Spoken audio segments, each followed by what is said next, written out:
I don't ever slow up, no I don't take shit. I got no love for the fakeness. If you wanna play tough and wanna hate this, I'll always show up.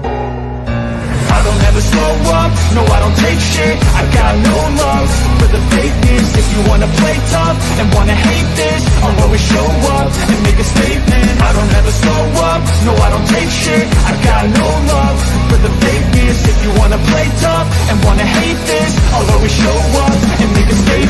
Everything I do so instinctive and so passionate. Every word I move so descriptive like an adjective. I got a vendetta against people who patented being negative when you should be getting after it. I got facts over tracks, this and that. Spitting slow, spitting fast, I could roast, I could gas. Think I'm okay at last, but I don't know if that can erase all the past. And the pettiness, a reflection of the emptiness. Hilarious, you think you're with my time, you're delirious. Mysterious, because you are behind a fake exterior. Inferior, you know I'll always be a bit superior. Get off of me, this ain't no humble brag. I want you to hear words, you can say them back. I want you to feel free from the chains at last, and to believe in what you got, it was built to last, yeah.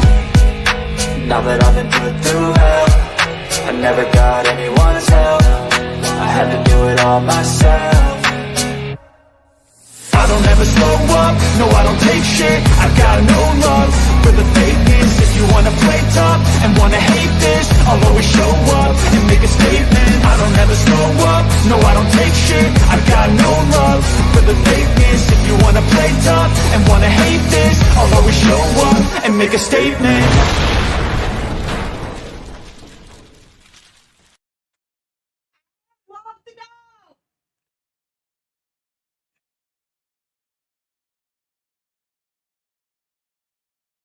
All right, y'all, we're here. We're live. You're watching Buster Unmasked. We got a great show for you here today. But before we get to that, I want to plug my sponsors. I want to start with 101.5 FM, Talking West Tennessee, and 103.5 FM Sports News Talk, Talking West Tennessee. Look, you can also log into these things online.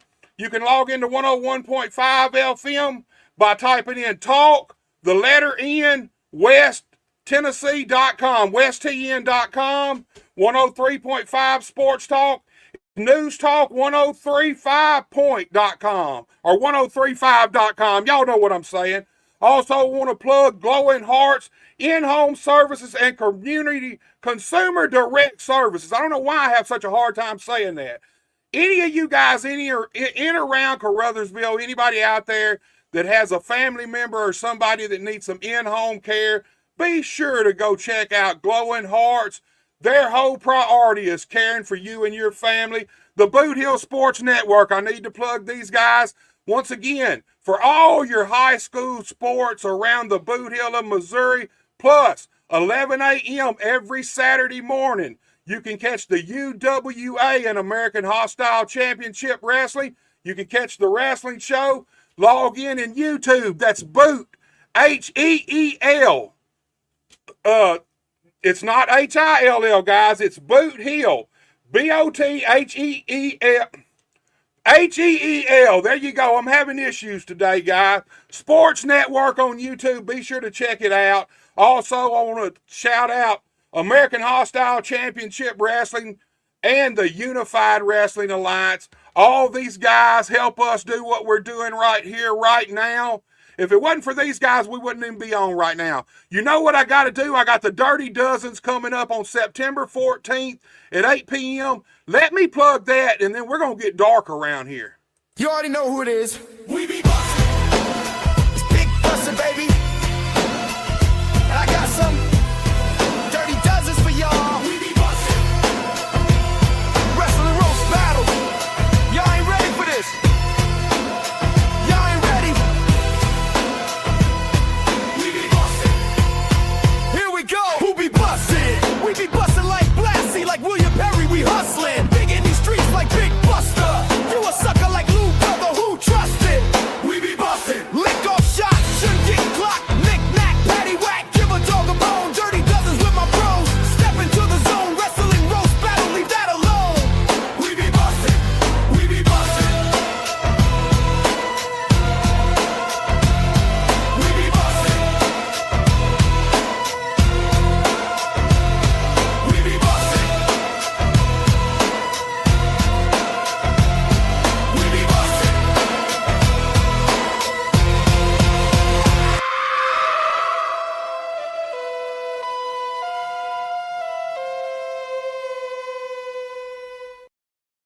All right, y'all, we're less than 2 weeks away. Sunday, September 14th. If you want to laugh and have some fun, tune in to the Dirty Dozens Pro Wrestling Roast Battles. We got Garth Mahoney taking on Prestigious P in the opening battle. And then in our main event battle, we got Dorian Vane taking on Johnny Dotson, man. You do not want to miss this whatsoever. Less than 2 weeks away and starting next Monday night, September 8th. I'm going to interview each one of these guys leading up. I'm bringing them on the podcast. We're going to discuss the Dirty Dozens, find out why they entered this contest and why they believe they can win it. But tonight, it's all about my guest. Let me just say this. My guest tonight is a 24-year veteran of the wrestling business. He is a former EPW Tag Team Champion as part of the Underground Syndicate, and he is your current FEW Heavyweight Champion. I bring to you the one and only Dark King, Chris Styles. Chris. Buster, how you doing, my friend? Doing good, man. I'm glad to have you here, dude. I'm glad to finally be on here. I've been watching and keeping up, as you can tell when I tune in. And man, you gotta do better. You gotta do better, bro. Man, I've been messing up today, but what are you talking about? I gotta do better. Give me some pointers. What do I need to do, man? You've had 2 champions on your podcast, me and Jet Hero. You need more champions on here, not these losers like Prestigious P, who looks like Meth Hardy. You need more champions. You need more champions on here, bro. Man, I wish I'd have known you was going to say that line because I got a little applause track and a laugh track I could have played. That was good shit right there, looking like Meth Hardy. But you're right. I need more champions, man. I need to up my game, and that's what I'm doing here tonight with you, man. That's why I have the Dark King right here, right now on Buster Unmasked, because you are a champion. You're right, Buster. I'm a proud champion. That's one thing that when I came back 2 years ago, I told myself, if you're going to do it, you're going to do it to the best of your ability. There's no more of this lazy, dumb, unapologetic BS that got you by for all these years. And a lot of people judge me on those years when they met me. But the thing about it is I'll say it now, like I said it then. Yeah, I was in a different mindset and handled things a lot differently then because I am a human being at the end of the day. They still couldn't do what they needed to do when it came time. Maybe a handful of them did, but the rest of them I could just sweep under the rug. You know what I'm saying? So on to better things. Man, you are 100% right, man. Ever since you stepped back in the ring and back in the spotlight, man, you seem to have been on a roll, man. Had a long reign as EPW Tag Team Champions. You're reigning currently as the FEW Heavyweight Champion. Talk to me about this, man, because I like to jump around, so we're going to go backwards. But right now, talk to me about what changed in Chris Styles from the time you left to the time you popped back up, man. Well, let's see. Like I said, I've been at it for 24 strong, so 22 of those super strong. I took 2 years off. I had neck surgery that nobody knew other than family. It had wrapped around the base of my spine and was almost on the verge of crippling me.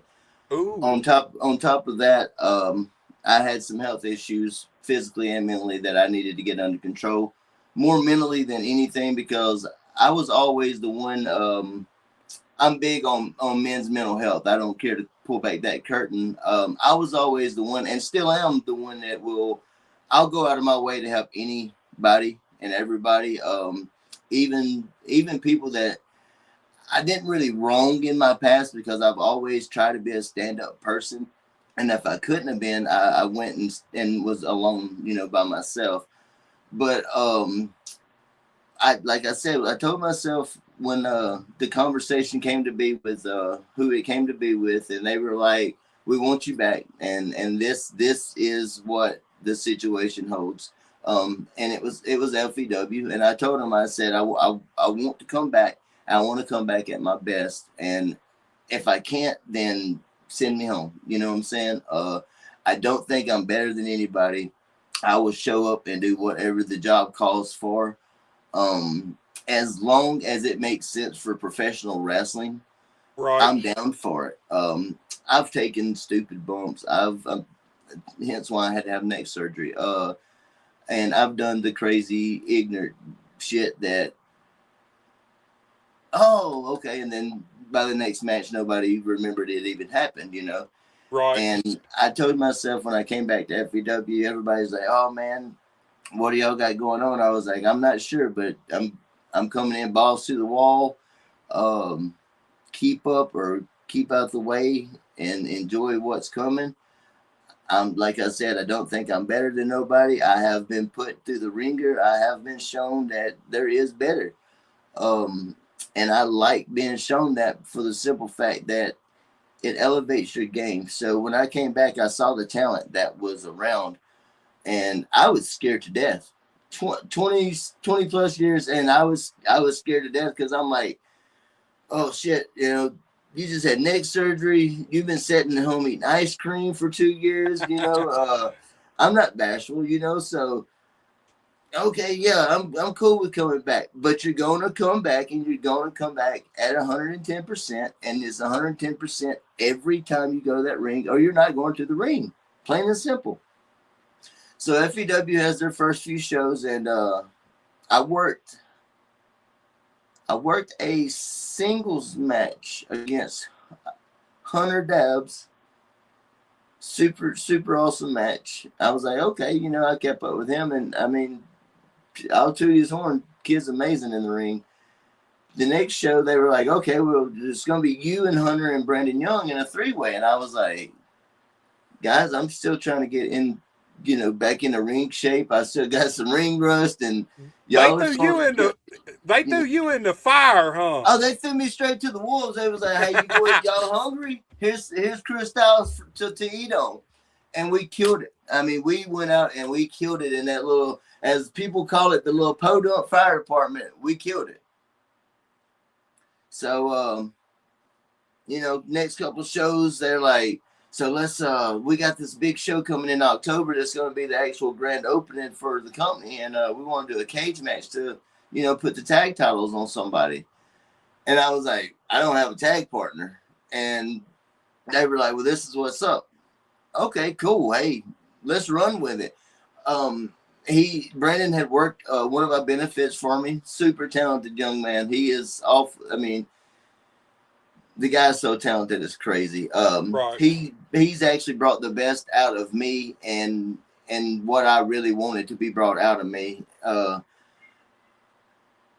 So we did the cage match, and it just like people just messages, and I was like, man, okay, this is awesome, you know what I'm saying? And I kept on, and when I say this, I'm not bragging. I didn't want to reach out and be let down by being told no. I don't care to be told no, but there's certain no's you don't want to be told, you know? So I just kept working hard for the gimmick. I was like, okay, when you come back, the gimmick's going to be totally different. No colorful shit.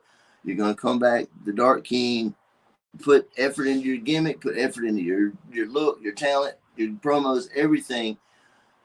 And whatever happens from there, it'll happen for a reason, or you just help and be happy with what you've got, you know? So we're killing it at FEW, man. Crowds are awesome. They're loud, they're wild, fun, super fun, you know, small indie show, super fun though.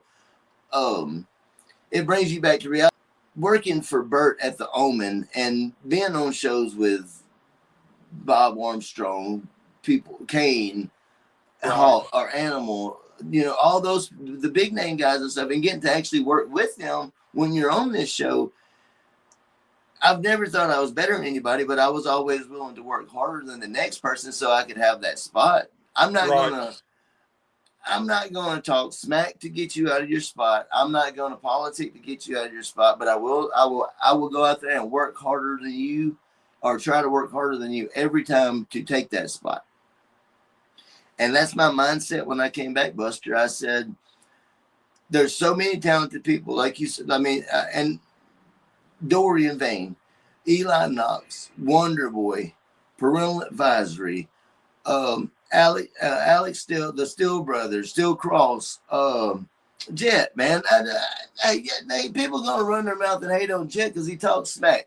Until you walk over there and back it up, just shut your face on it. But oh man, there's just so many talented people out there. The females, Maddie, DDT, Nix, all just the talent. I was like, you can't come back and bullshit, or you're gonna be. I mean, it'd be like a comedian being on the stage and not being funny. Right. And you talk about working big names, man. Here recently, you got to work Callisto, man. What in Manatee? Am I saying that right? Yes, Manatee, sir. Mississippi. Manatee, Mississippi. Little secret about Manatee. That's actually where I was born. I wasn't born there, but I grew up there.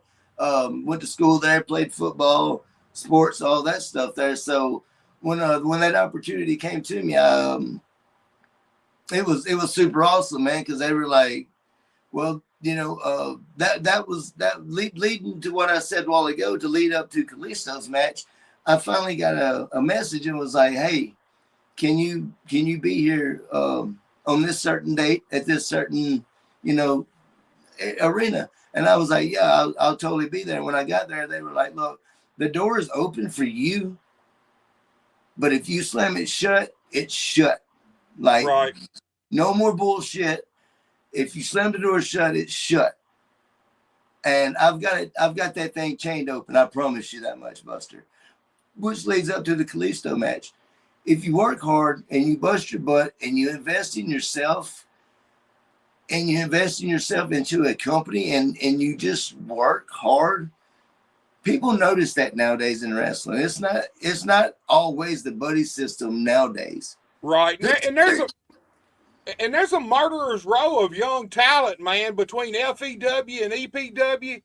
There is a murderer's row of young guys who are hungry, trying to make a name for themselves, and I feel like they got their eyes on you, man. Well, it's funny. It's funny how wrestling has changed because people go, "Oh, it's scripted. It's scripted." You have no idea. Hey, scripted or not, everybody watches TV and whatever. I am the FEW heavyweight champion. Okay, if I show up to a show and I feel like they are trying to pile on me some BS to lose this belt without some kind of dignity, I'm not too good to lose. I'm too good to lose for stupidity. Right. So look, man, we got Justin Klein in here. He says, Manatee don't need that kind of publicity. And look, so I'm going to jump around a little bit, but I seen you and Justin Klein. You were on, Justin Klein did a show one time called The Hot Seat, if I remember right. Yeah. And I watched this, and you and Justin Klein went back and forth. Do you guys really hate each other as much as it seems like y'all hate each other? Justin Klein's an idiot. He's a coattail riding idiot. He thinks that because Brandon Savage won and kept so many titles that he's entitled to call himself somebody. And that's not the case. He sucks. He's horrible. He gets his ass kicked every time. Didn't Brandon kick him to the curve at a FEW event here 4, 5, 6 months ago? So me and Brandon have a square up match. We go toe to toe. Brandon's very talented. He don't need that loser. He's never needed that loser. We have a toe to toe match, back and forth, back and forth. Justin tries to insert himself because he realized that Chris ain't all talk. And as I won the match, Brandon realized that Justin had overstepped, I guess, some boundaries. They had won over in the back while they were in the hot tub together. I don't know what the discussion was because I don't hang out with people like that. But I can tell you right now, Brandon was pissed off and he punched Justin right in the mouth. And they have not spoken since then. I know Justin went out and got him a new guy. I kind of plugged him because he's in the Dirty Dozens battle, Prestigious P. And I'll be honest with you, I think Klein and Prestigious P are a match made in heaven. But here's what I want to ask you. You have a manager. Your manager is Andrew Bates. And Andrew Bates is highly affiliated since day one with Justin Klein. So how does that dynamic work out for you guys, man? Well, see, me and Andrew actually, we had lunch the other day, and we discussed some future FEW plans and some potential contenders for the title.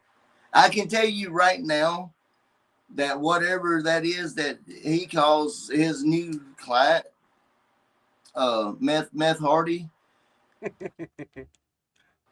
that dude has a long road ahead of him if he thinks for 1 second that he could ever lay a hand on this belt.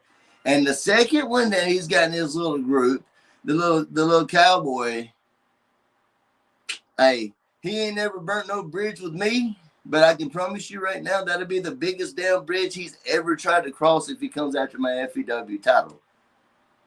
That's There for you go. anybody. But especially for Klein.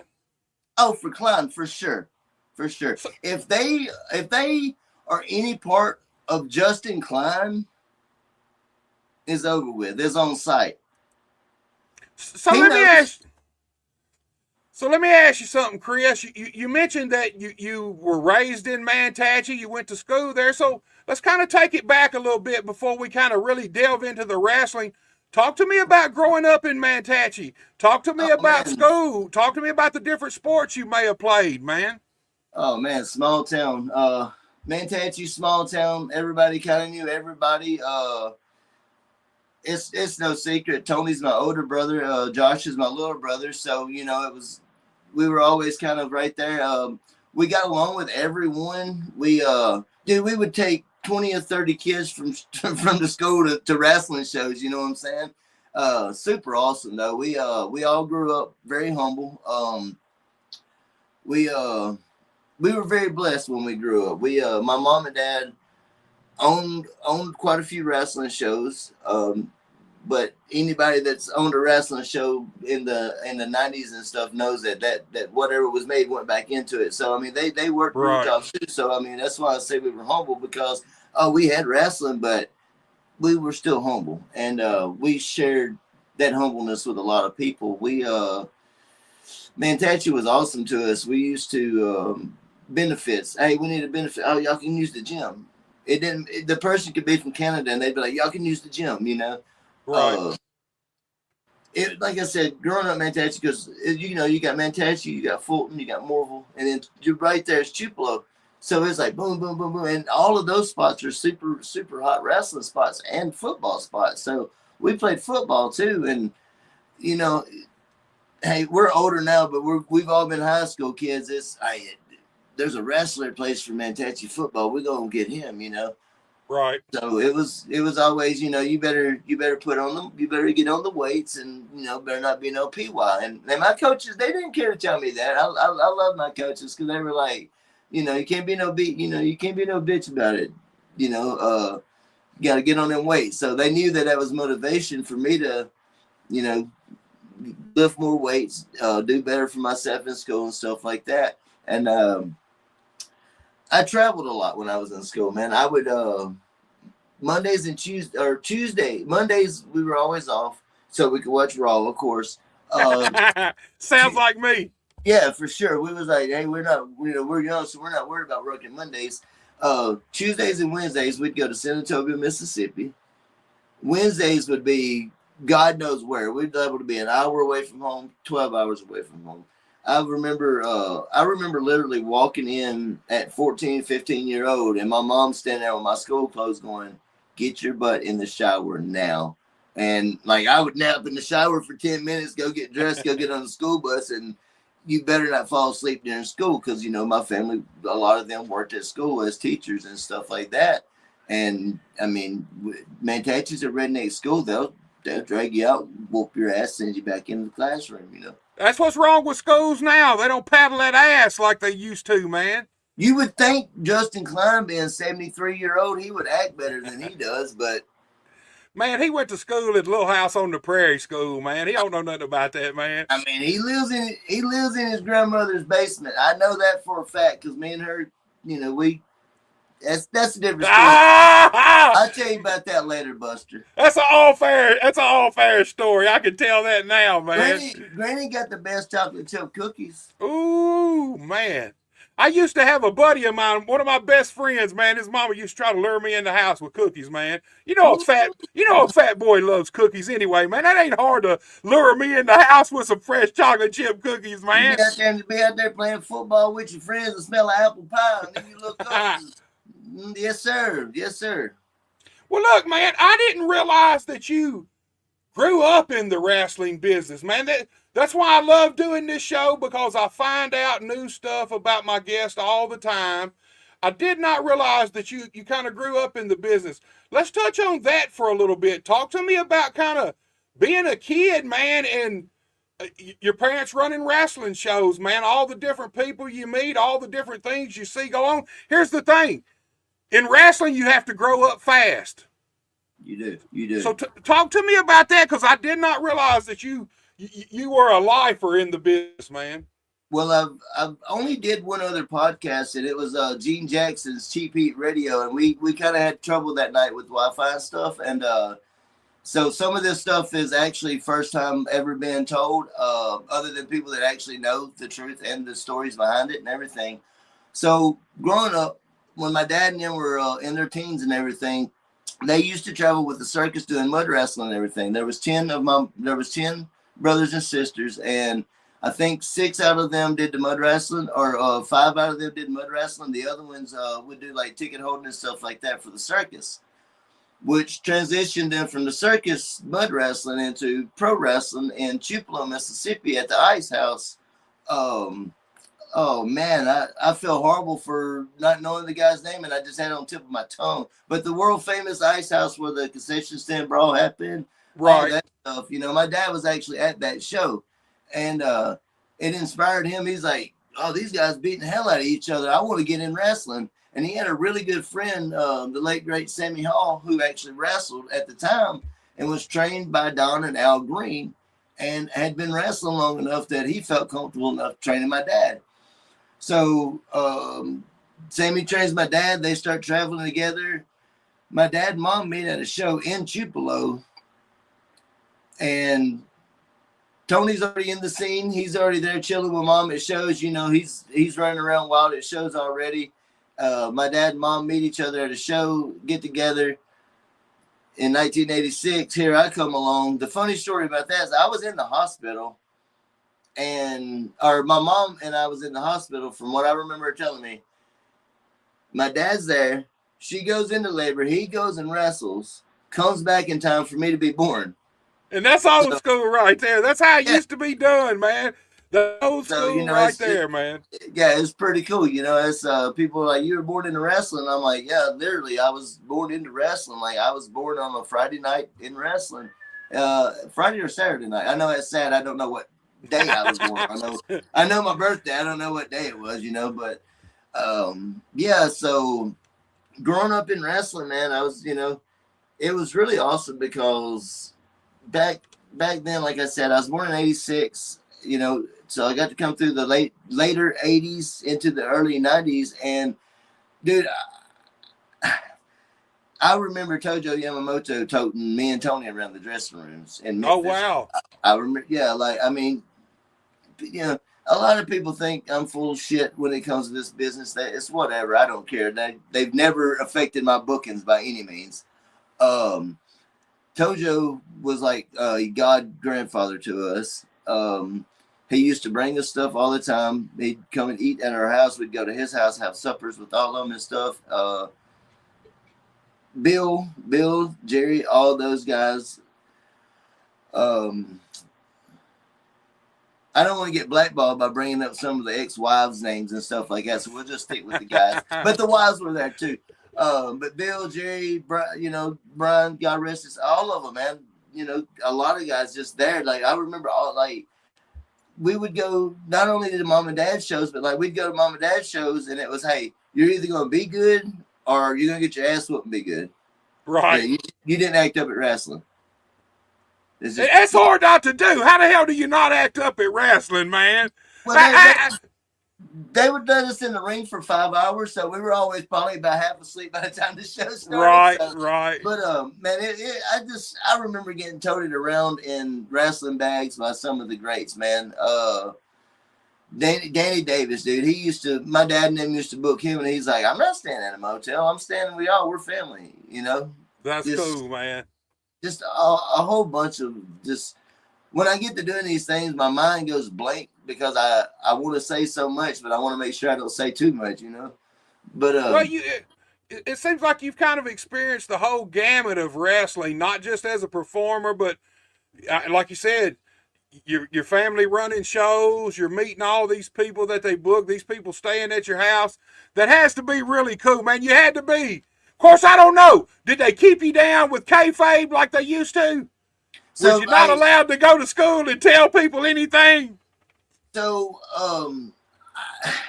I used to get in a lot of fights because everybody would be like, "Oh man, ain't wrestling fake?"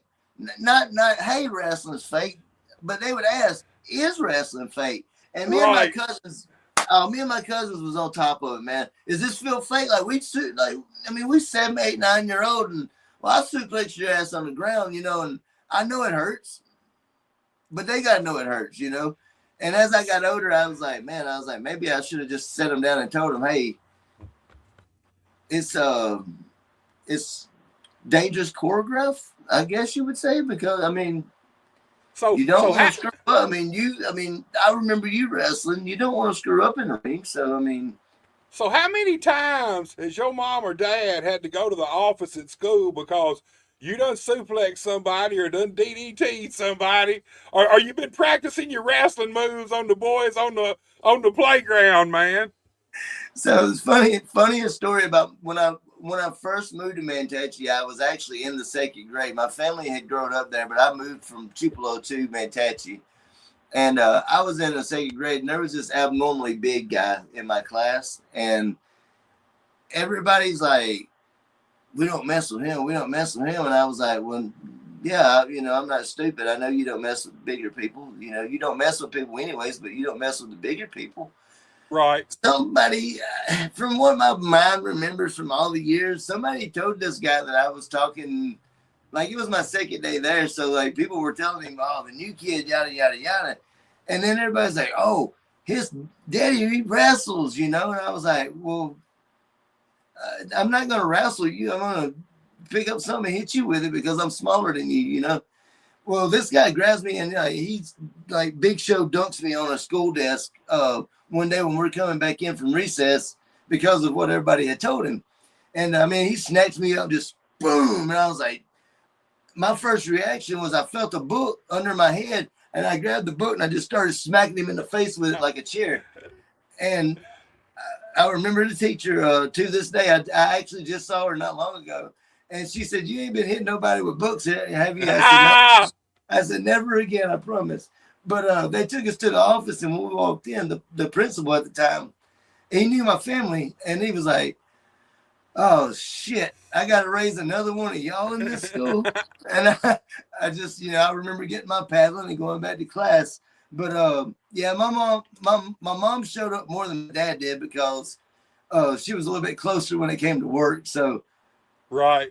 So look, Mark Manley's with us. What's up, Mark? He's the guy behind American Hostile Championship Wrestling and the UWA, and your guy, Meth Hardy, is in here. I've been holding these comments. So Meth Hardy, my dude, prestigious P, says Chris Styles looks like an emo Amish person. Damn red beard. Damn neck beard, not red beard, neck beard. There he is. You know him and Klein are probably in the same basement somewhere, you know. I used to believe that Klein was Justin's daddy. And I believe that anytime I had him on the podcast, I felt like Klein was in one room. Not Justin, Brandon. Brandon Savage was in the other room. And I'm kind of getting to feel like prestigious P and Klein are the same way. I feel like Klein's really tucking him tight under that wing, man. Yeah, he's tucking him somehow. Yeah. It's probably he probably moved him into Brandon's closet in the basement with him when he kicked Brandon out for finally getting some senses about himself. That is true, man. He's got some room now. Chance is with us. Chance says you either kept kayfabe or Uncle Tojo would have taken care of you. Oh my God! So Tojo wore those wooden shoes, right? Right. He would smack the. Hey, right. Yes, sir. Yes, sir. I bet that fucking shoe hurt like hell, man. Oh my God! Hey, I'm not saying I like getting hit with shit, but it helped along the way when I started getting hit with stuff. Hey, I think Tojo's the first guy I ever seen use a kendo stick, honestly. If I remember right, Tojo's the first guy I ever seen carry a kendo stick out and use it. Man, between the kendo stick and the shoe, which would you rather be hit with, man?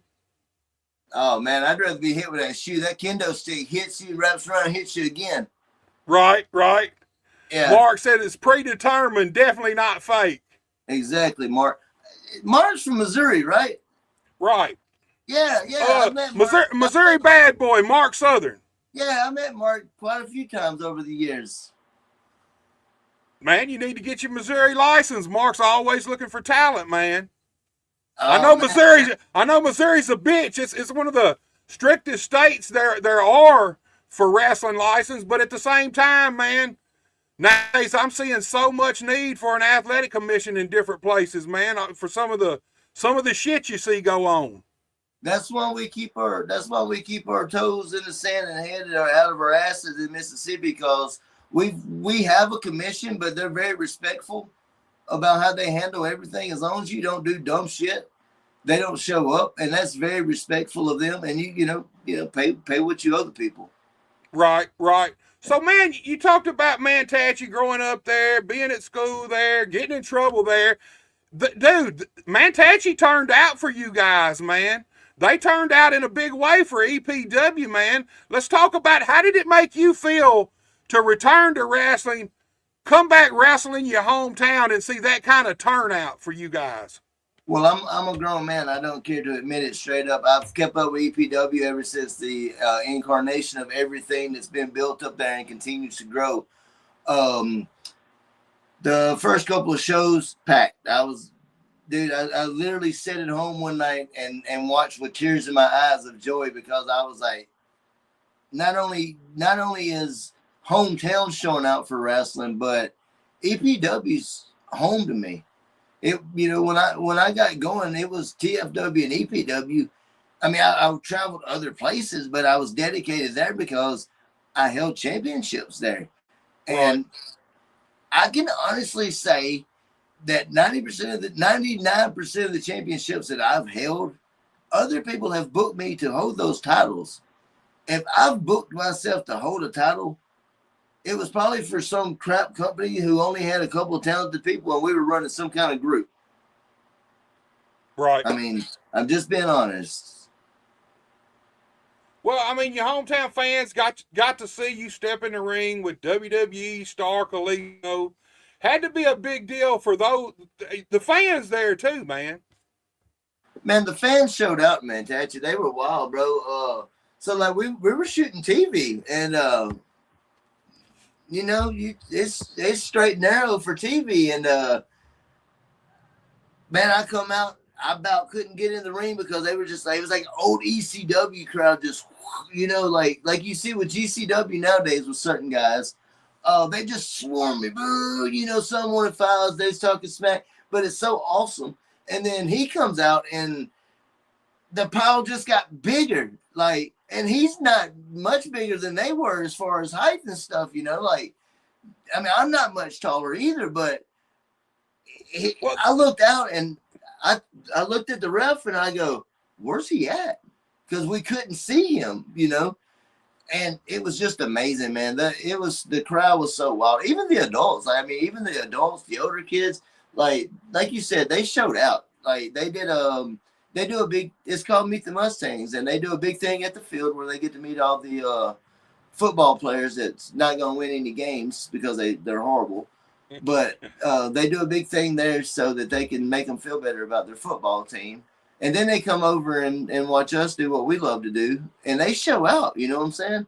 And it's amazing. I was so glad to be a part of the show, they were very blessed to have me be back in Manhattan and showing what I'm best at. I got cheated. I did get cheated. I was trying to help Kalisto with his mask buster, and dude, I seen that, and finish your thought, and then we're gonna touch on that too, because I want to ask you some questions about that. I know that in Lucha Libre, you know, losing the mask is very sacred. Like you don't do that, right? So I was trying to make sure to put it back on him before I hit him with my finishing move to win the match, you know, and he grabbed me and hit me with the Serena del Sol, like I wasn't trying to help the guy keep his dignity. Yeah, he got you on that one, man. Yeah. I call it, for me, it's the acid drop. Of course, I'm still in the 90s. I'm still in the 80s and 90s, man. So it's the acid drop to me. But I seen it. But I seen when you started going for that mask, and I thought, oh, shit, man. What if he gets that mask all the way off and keeps that mask, man? And here's something else, Chris. It's a big deal that the company itself, EPW, chose you. You the guy that they sent out there to step in the ring with Kalisto. To me, that tells me they got a lot of faith in you, dude. That meant the absolute world to me. This is Chris. That meant the absolute world to me when I got the call. We had production and everything, and they came to me, and they were like, "This is what's up. This is what's going down. Are you good to go?" I couldn't swallow for a minute because the nerves that I'm nervous before every match, and I love that, but I'd not had these nerves in so long. When they told me that, I couldn't really swallow, so I just went. And all three of the bosses smiled and was like, "We knew you had it. That's why you're where you're at. Thank you." That's a big deal, man. You know, man, it still puts a chill on my arms right now, you know, knowing that they put that faith in me to wrestle Kalisto. And I can't say nothing more than this, but the next couple of weeks kind of follow up with that big name, you know what I'm saying? So I'm anxious to see it, man. I'm anxious to see it. I catch EPW every week, man. Let's get to Prestigious P. He's still on here.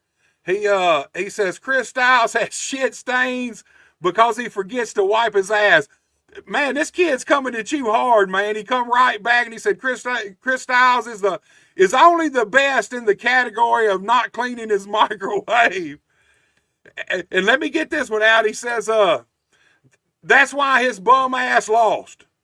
Talking about you losing to Kalisto.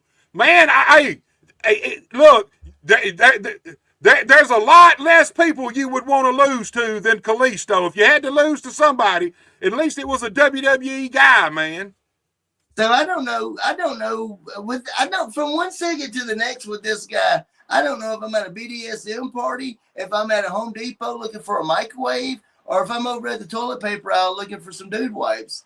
It's like, he's the kind of guy when you show up at the party and you're bored, you go find him because you know he's gonna have something up his ass, up his sleeve. I'm sorry. Oh man, he might need those dude wipes, man. You don't never know. Might need some KY too.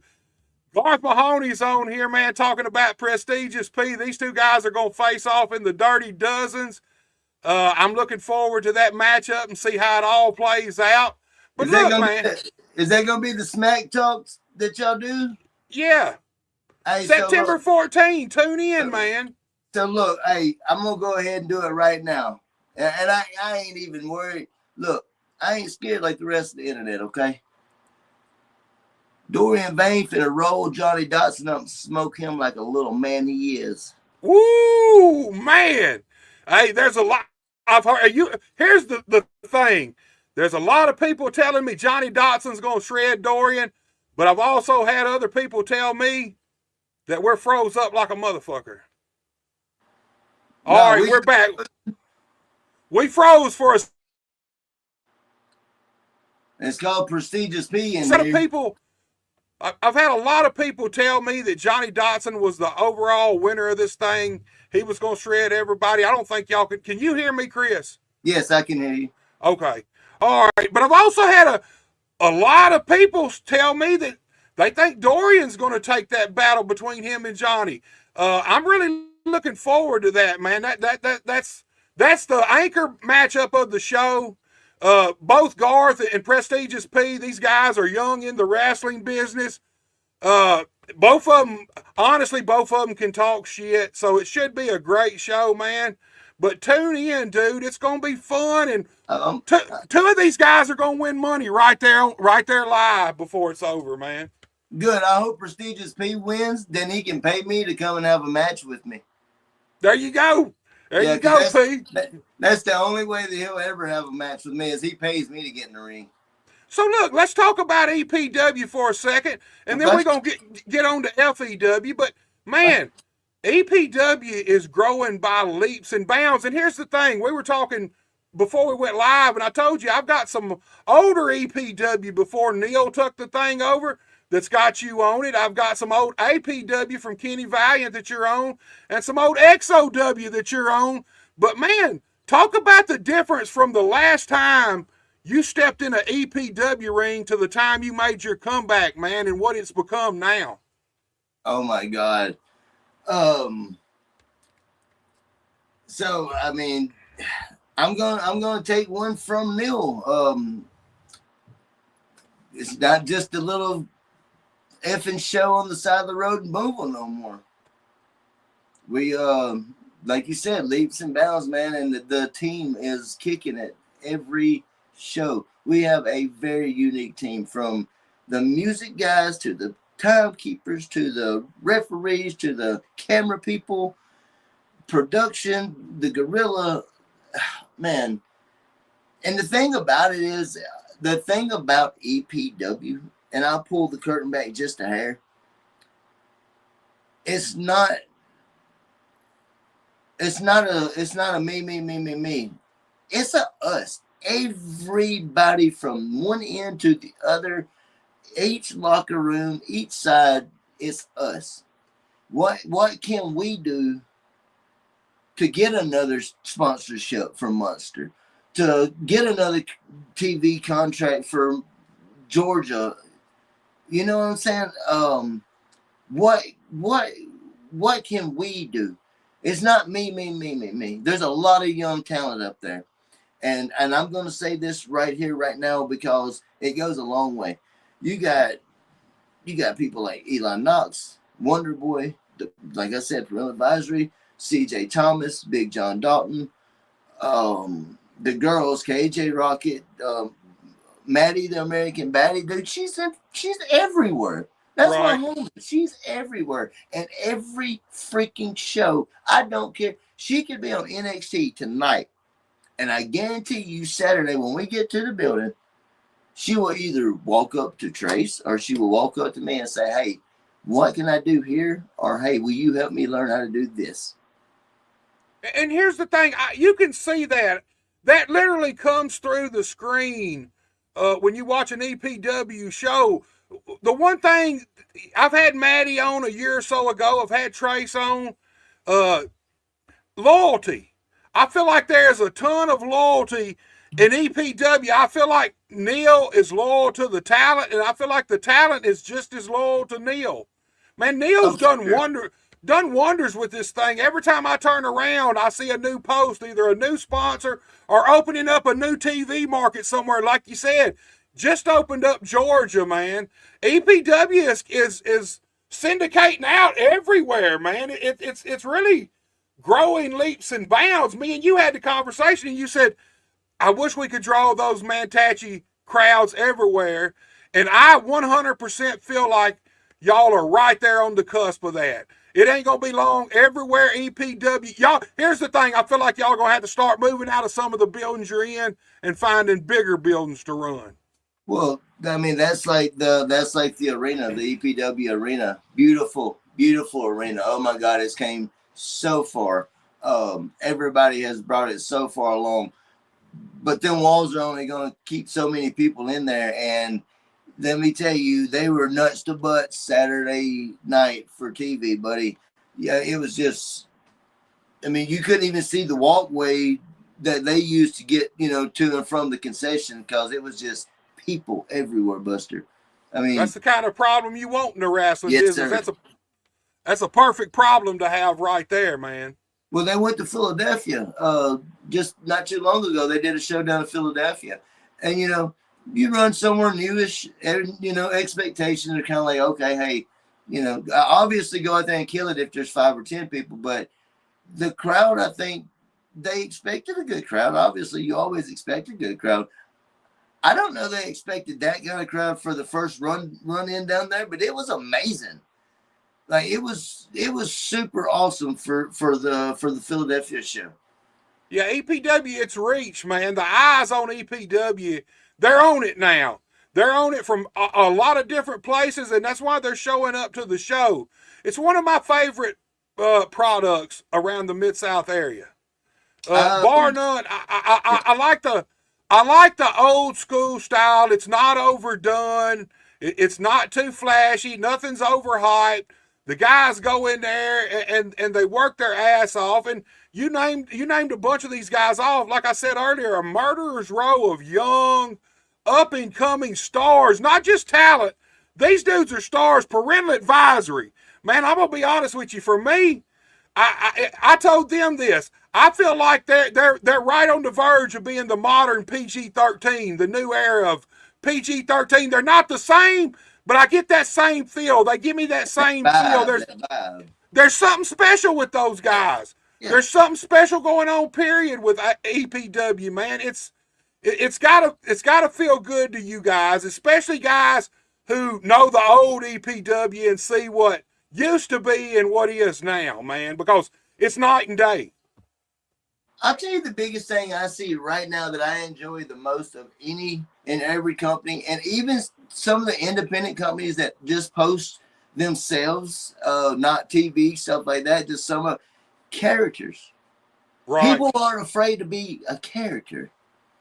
People are so worried about who in the front row that they can't sleep with because they came out and did a certain kind of gimmick, or who's not going to like them because they did a certain kind of gimmick.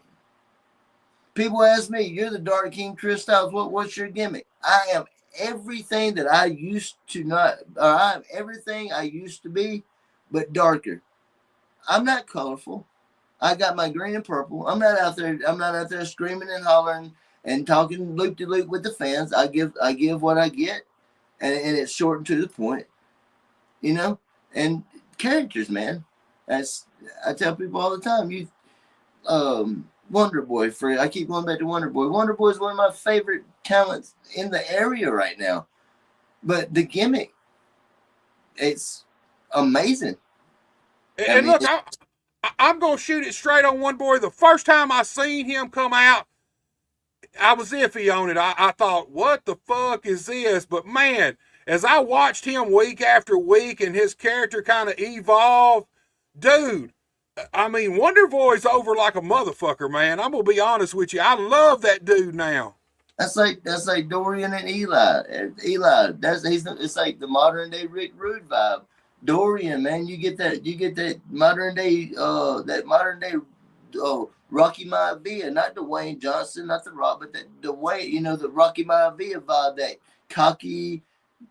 You ain't better than me. You'll never be better than me, and ain't nobody got to tell. You know, I get just that. You know, like the character work and stuff. I love it, man. It's just it's awesome.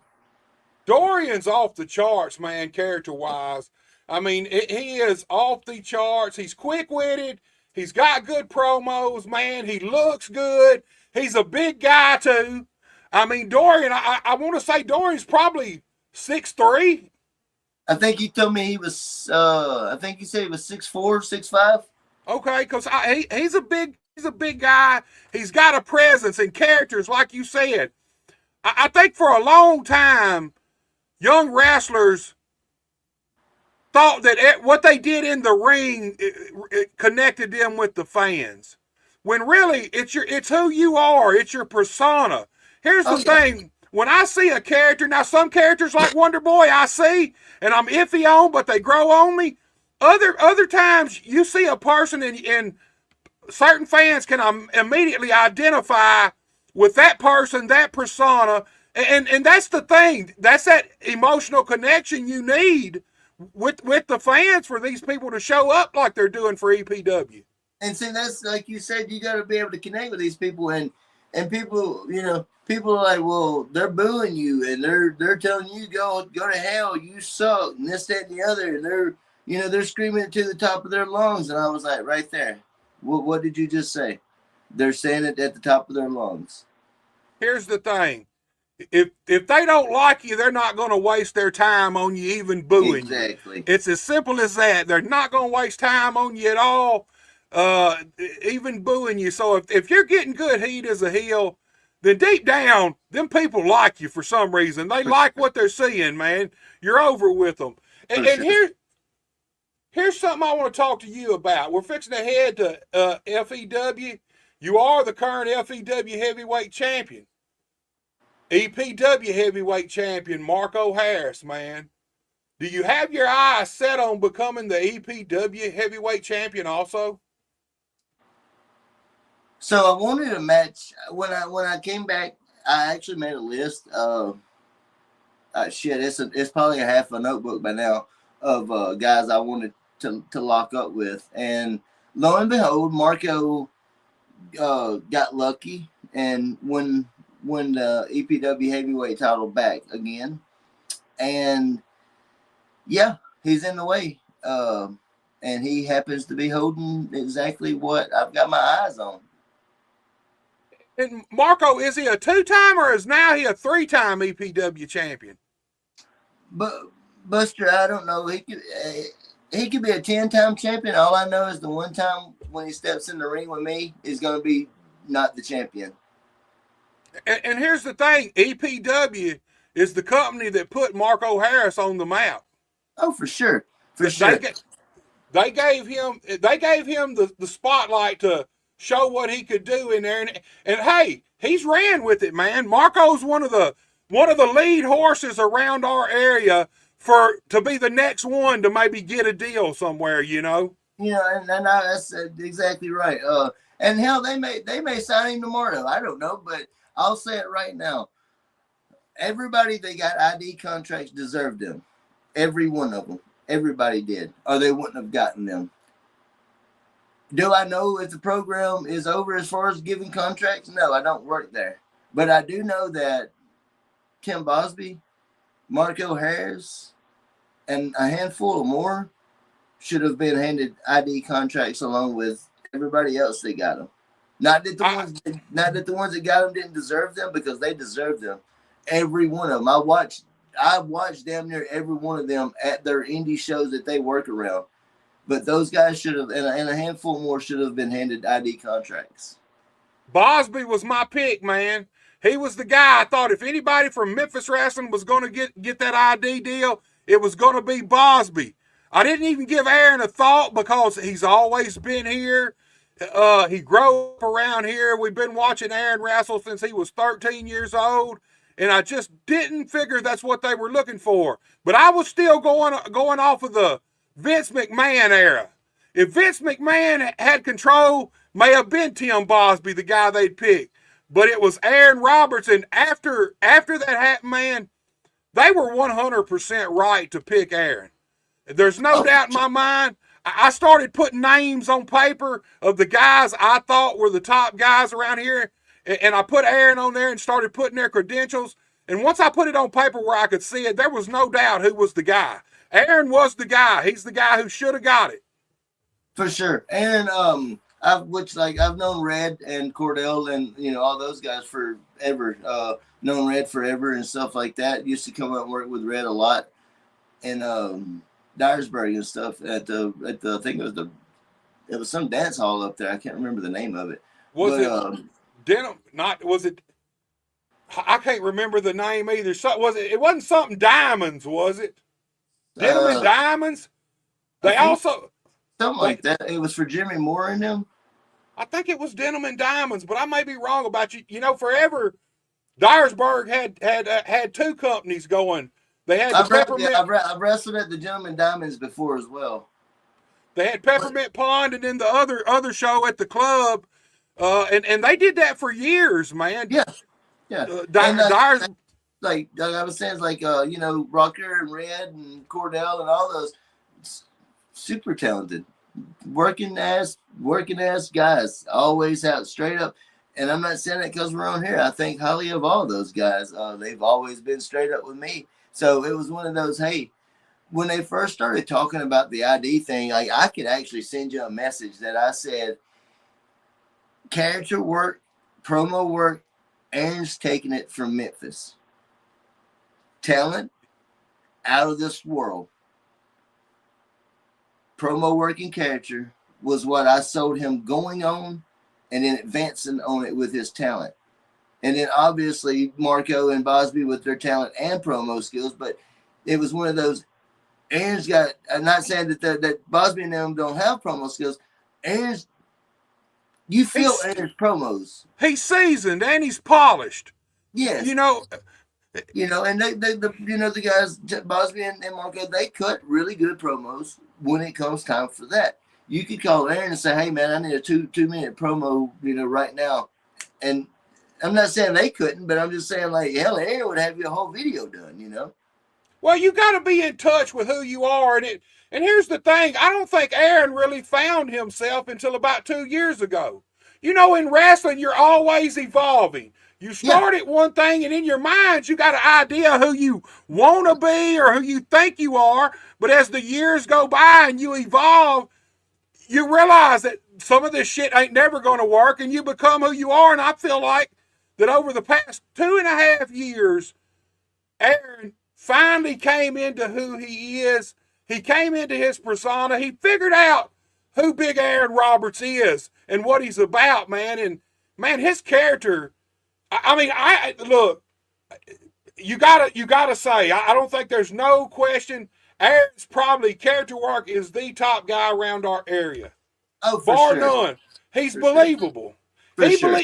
You believe what he's saying. I believe what he's saying because he believes what he's saying. For sure. And that matters. It's, I'm not the greatest at promos, but I guarantee you, for 30 seconds to a minute, I'm going to try to make you feel what I'm feeling right then. Whether it's me making you laugh or me making you cry, I'm going to try my hardest to be everything you need me to be right then. Because that's what sells us outside of that ring, All right, the week before the match you had with Kalisto, I seen the promo, and you stole it at the end, dude, when you started backing up and you hit the little lucha. That was the seal of it, man. That was the kiss of death for that promo. I thought, oh shit, I love that, man. That's fucking awesome. So, we was in production and everything, and he asked, he's like, do you speak any Spanish? I was like, I know a few cuss words. I was like, well, we can't say those on TV. Okay, so he, started doing his thing or whatever, and I was like, well, I guess this is best time than any to, it made it more real because I didn't know what he was saying, but I mean, obviously, when I heard him talk about working the best and everything, hey. Here's the thing. No, honestly, nothing had to be said in that promo. You could have just walked in the scene like you did. Y'all could have stared at each other and never said a word. And when you backed up and did the lucha thing, that was the highlight, man. That was the fucking thing that stole that whole promo for me, man. The body language, you wouldn't have had to say a word, man. You could feel what you guys were. You could feel the tension there. And then when you backed off and made it made a little comedy out of it, a little bit funny, we could all tell that you were. For him, it was kind of like a slap in the face, but for us, it was like, oh shit, man, I like that. That's fucking good. And I love little hill shit like that. And I'm blessed now because people will come to me and they'll be like, hey man, what can I do to piss people off that's not just so, outrageous or something like that. Like, And I'm telling the little things, man. I mean, Everybody wants to concentrate on the big things, these big yeah, spots, these big events, but they don't realize it's all them little tiny subliminal almost things that make that big thing mean as much, man. you're right. Not to give out too much again, but that's like a a promo that will come sooner than later. It was done, and at the end of it, they were like, that little smirk at the end. What the fuck, dude? Excuse my language, but No, you do. that You was are. perfect. Like, and I was like, and I thought to myself, I was like, I don't get told perfect a lot, you know, and stuff like that. But I thought about it, and I'm like, I ran the promo back, and I'm like, holy shit! Like you said, it's more of a smack in the face to them and a ha ha ha to me, you know. Right. And when it happens, I think you'll see kind of what was happening. You know what I'm saying? Because you don't ever want to put yourself in a dangerous situation. If you're a lion trainer, you don't just go into the lion cage butt ass naked. You got some kind of safety. You know what I'm saying? So you ain't going there and just smile at the lion after you got through talking shit. See what I'm saying? Right, right. But when you did, that lion's gonna feel slapped in the face and eat you alive. Right. I thought it was great, dude. I'm anxious to see the progression of it, man. I'm anxious to see next weeks after, whatever. But Brother, look, I'm man. super excited. I tell people all the time, like when I walk in, first people I encounter, it don't matter who it is. I'm like, all right, what you got going on tonight? And they're like, I mean, with that energy, you know what I'm saying? Because that's the energy that they give. Like when you you shaking hands and saying, hey, how you doing and everything. It ain't, oh, hey man, hey, my girlfriend's mad at me, man. It's, hey man, how you doing? You know what I'm saying? And if somebody's down just a little bit, It brings the whole. It will bring the whole fucking crew down, man. Everybody's. Here's my theory on that. If the boys are having fun in the back, the show's gonna be exciting. Oh, if for the sure. boys are all fucking miserable, you can have 5,000 people out there and the show's gonna suck. Oh, you for can sure. have good matches, but the energy's not gonna be there. And for me, pro wrestling's all about that energy, that transference of energy between the audience and the guys. And in my experience, when you got a dressing room where everybody's in the back laughing, joking, having fun, excited about what's going on, that's when magic happens out in front of those fans. And that goes back to what we were talking about, EPW, everybody working as a team. It's, man, and I'll say it now, there's a couple people, me included, that may or may not have had egos over the years that work this show now, and you don't see that shit, man. It's gone. It's out the door. And you see the best version of those people that you've ever seen in the ring. Regardless if it's taken 20 years for us to get there. You see the best version of those people in that ring. And it, like you said, it sells to the crowd, because I remember shows back in the day when certain people would go out, me at times included, even though I was big out there doing all the cool flashy stuff, people were sitting on their hands because they knew, you know what I'm saying? Like it was like, oh, this hell, he's pissed drunk, or he's tore up, you know, or whatever the case may be. So you cannot go out there and fake that energy. Like you said, you can go out there and smile, but if in your mind, if you're fucking frowning on the inside, that's going to transfer to those people. They're going to know something's off, man. That fast, brother, that fast. When that music hits, if you feel like a lame ass, then you better put a bottle rocket up your ass and hope for the best, because that crowd will eat you alive nowadays. And people's always like, oh, smart mark. No. You can go to the circus and tell if somebody's having a bad day, because they're going to fall off of the tightrope. Right. We're humans, but there's a way to be a human and an entertainer. Right. Doug Masters is with us. Says, hello, Buster. What's up, Doug, man?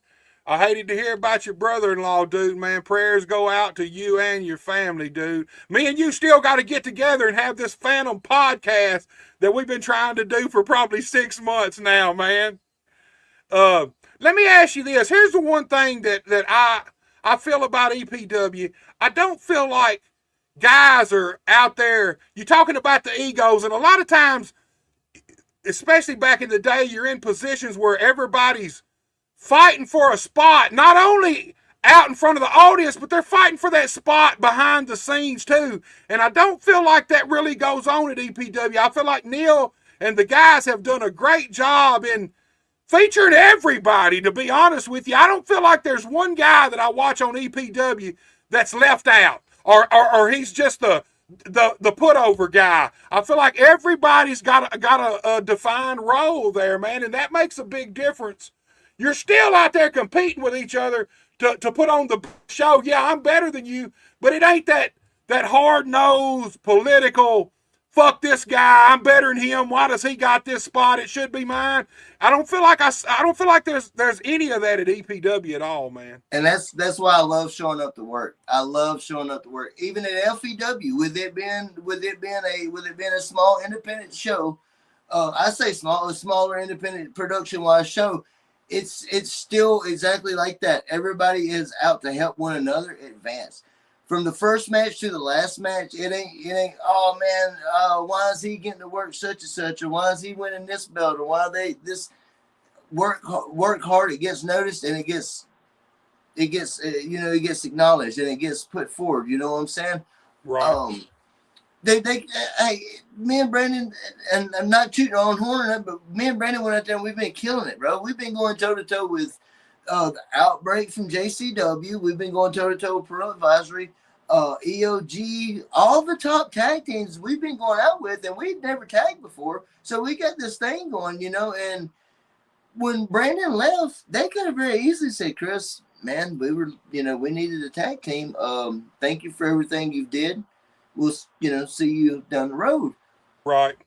But instead of doing that, they said, okay, let's open up a door and see if he will take the ball that we hand him and run with it, regardless if it's going out in the first match and putting over the younger guys, or if it's in the main event putting over Kalisto, or in the middle of the show putting over Wonder Boy. You know what I'm saying? Whatever the job calls for, I was like, hey, if y'all want me just to come and help do production with matches, I'll happily do that. Not that anybody has trouble with their matches by any means, but if you don't have a spot for me on the card, may I have a spot back here helping? Right.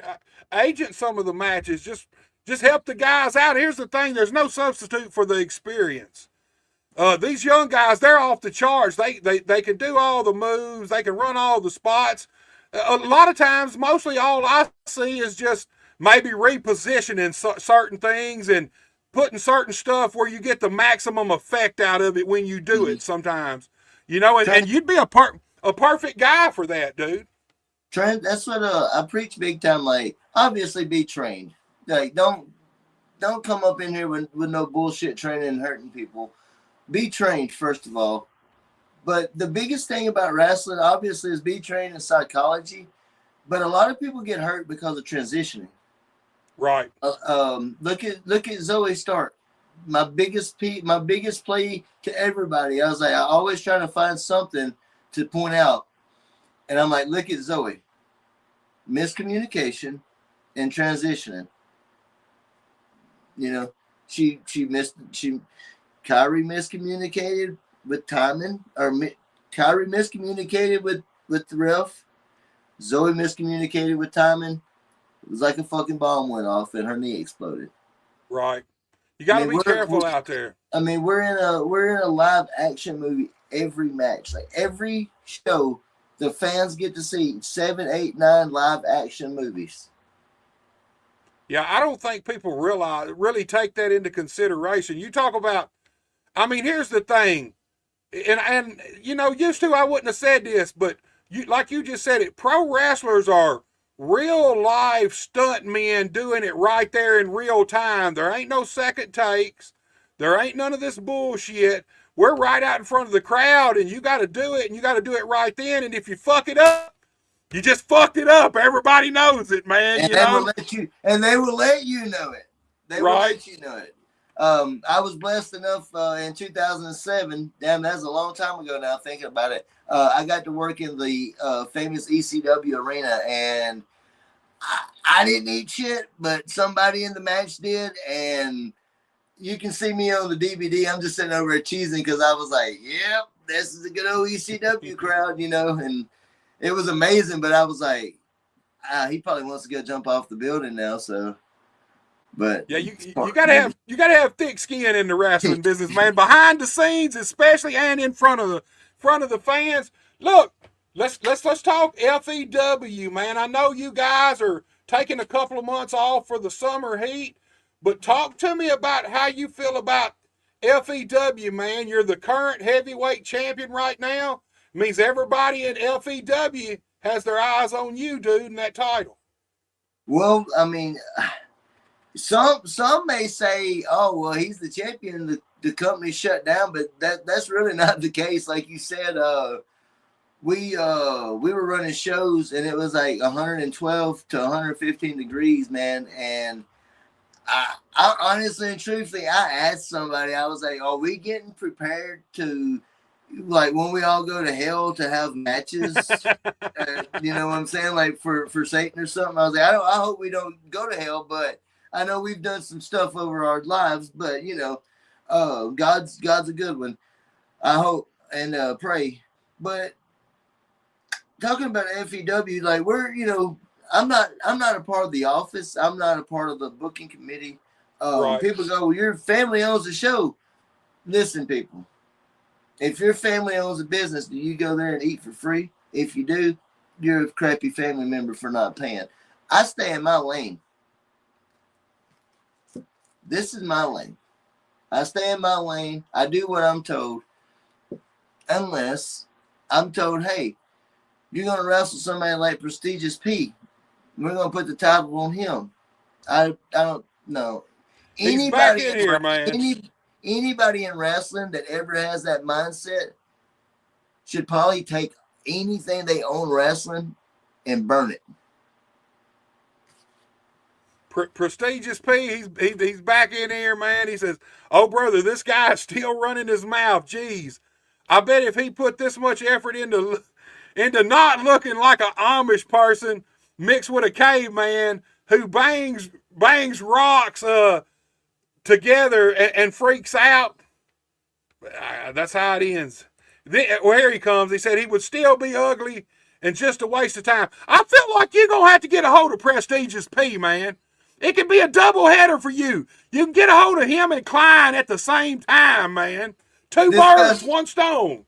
This guy's at the library using their Wi-Fi talking shit to a champion. So, look, you said it. I don't think people realize in the summertime how hot it gets in some of these buildings that have no air conditioning stuff.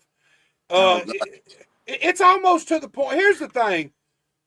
There are diehard fans, but you're not going to get big crowds if people's got to come in there and just be miserable the whole time. Look, in 2007, 6 and 7, I was running Paragould, and we started out, I want to say once every 2 weeks, and my dumb ass, for whatever reason, I don't even know why now. One thing I wanted to do was keep the guys working. Middle of the hottest part of the fucking summertime, I decided to go weekly. Man, dude, it put us out of business in 2.5 months, man, just cause, nobody's gonna come set in these hot ass, and we were in the Armory, and you know how hot old school armories are, man. Sure. But it's hard to build anything during the hottest parts of the summer, so I agree with you guys laying off for a couple months and waiting until fall gets here and cranking back up. It's either that, or if I could go back to 2007, instead of running once a week during the hottest part of the summer, I'd run once a month just to keep the show going and keep the fans up to date with what was going on. But I would never, ever try to run once a week or even twice a month. It's just too hot. It's not worth it. I'll tell you the biggest issue we have around here, and I live back in northern Mississippi now. I moved back a few years ago, and It's not that there's not locations to run shows. It's just that over the years, a certain company ran a lot of these places and burnt bridges that you couldn't put back together if you had, the ocean full of cement. And I understand that rubbed a bad taste in a lot of those people's mouths because all they understood was the business aspect of it. They didn't care about the show aspect. They cared about the business aspect that you went in and offered them for their facilities. Right. And then you didn't lead up to what you said you were going to do. So what makes them think that the next person is not going to come in and do the same thing? And man, we're in the Bible Belt. You are too. I mean, if you're not going to church, if you're not donating, and it's nothing against church. Don't get me wrong. I love God. I don't care to say that. I don't care to express that. But if you're not, that's the main goal here. It's right. Either God or bars. And then you got EPW and FEW up this way, and EPW's killing it and has built a hell of a clientele. And FEW, we've been having solid houses up until it was 100-something degrees, and we still had a solid house. It was just one of those, hey, we see what's going on. When you have to walk out and tell the crowd, hey, we're sorry, it's hotter than the devil's asshole in here, but we appreciate that you showed up. Yeah, we're Right. straight up, we're honest people, but they get it, you know what I'm saying?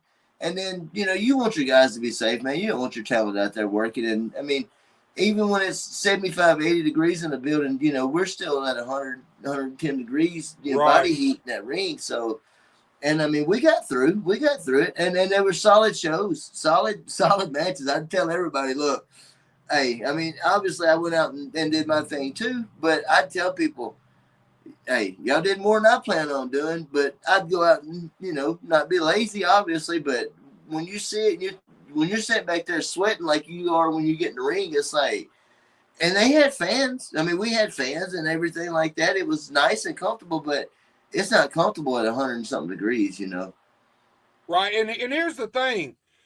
The building situation, it's the same way everywhere around this area. There's been so many. That's why you can't hardly get an armory, because these armories were burnt by so many different people, man.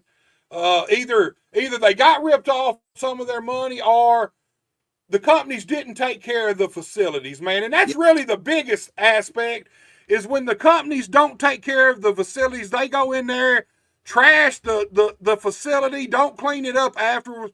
Man, we used to run the armory, and we literally would go outside and pick cigarette butts off of the ground and off of the walkway after every single show, just so we could keep a great relationship with the armory at the time, man. And it's hard, man. About a year and a half ago, me and my brother was contemplating on starting a wrestling company. And I went to looking around for buildings, and rent prices on buildings, fucking outrageous. The same buildings back in the day I could have got for $175. Yeah. Are $500, $600 now. No air conditioner in some of these buildings either. And at this level, I can't make no money if I'm paying $600 for a building, then another $200 or $300 for ring rental. Then you got advertisements. If you're doing concessions, you got to buy your concessions. Then you got to pay off all your boys. It comes to the point where you need to draw a house where you can make $3,000 at the door just to be able to survive and run a show. Right. And you could, because look, some people, some promoters like you and I and others, we have dignity when we run shows. We don't want to be known as that shit show. So when we, like you said, we want to advertise. We want it to look good. We want it, that's like, FEW and them. They got lights, they got the curtains and stuff, and everybody's like, well, what about the building y'all are in? We're building, you know what I'm saying? We're building. Nobody wants to look at the positive that you get, and that you put into everything. Everybody wants to always nitpick the little stuff. But when you turn that card around on them, if you're that kind of person, is, well, that's what we've got to work with right now. It's like, well, fuck, that's all we've got to work with. But we're working with it.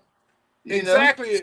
And look, I don't know if they fixed it up any or redid it, but back in the day, the ECW arena wasn't no fucking it wasn't no gym of a building, you know. Oh yeah, when it was the bingo hall. Yeah, it Yeah, was man, it wasn't no horrible. fucking.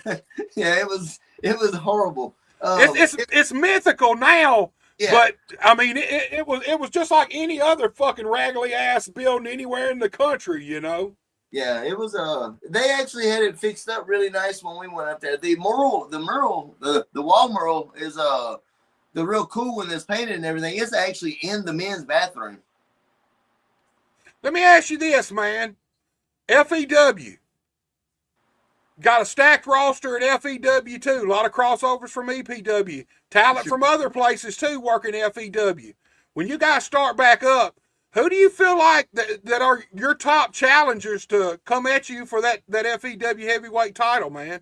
Talk to us about some of the talent at FEW. Well, I got bored waiting on emails, from the company and everything, and I try to stay professional, try to stay business, but email after email after email, I want to answer. So when I didn't get an answer, I just took it upon myself. I'm the champion, you know what I'm saying? So that's my golden email right there to the internet world. So me being me, I laid it out there for CJ Thomas. Said he wanted a title shot. He's actually our junior heavyweight champion. So hey, I don't mind toting around 2 belts. I'd hate to do that to him because I actually look up to him and his new CJ Thomas program that he's putting all these unhealthy people in the crowd on. Wonder Boy would be worthy of a shot. If I had to say somebody was worthy of a shot, Wonder Boy would be one. Let's see, FEW. There's quite a few at FEW that I would let get a shot. But old school rules. You got to beat me before I can give you a shot. Right. So until that's done, their asses can get in line. Gotta slow down and make it over that speed bump first, yeah, right? And I'm gonna make that speed bump for them out of whatever Meth Hardy calls himself. I'm gonna make them a speed bump. So what I'm gonna do is I'm gonna use a turd of talent for real talent to go over to get to me for my title. There you go, man. But outside of FEW, Walker Hayes wants to get on the internet and run his mouth and talk smack about this, that, and the other, and another show and another guy that's going to absolutely murder him. Alan Steele is going to absolutely murder Walker Hayes. So, Walker, if you don't have to retire from disabilities of the ass whooping you're going to receive, you got the email, big guy. Answer the email. Because me personally, I don't think you're a monster. I don't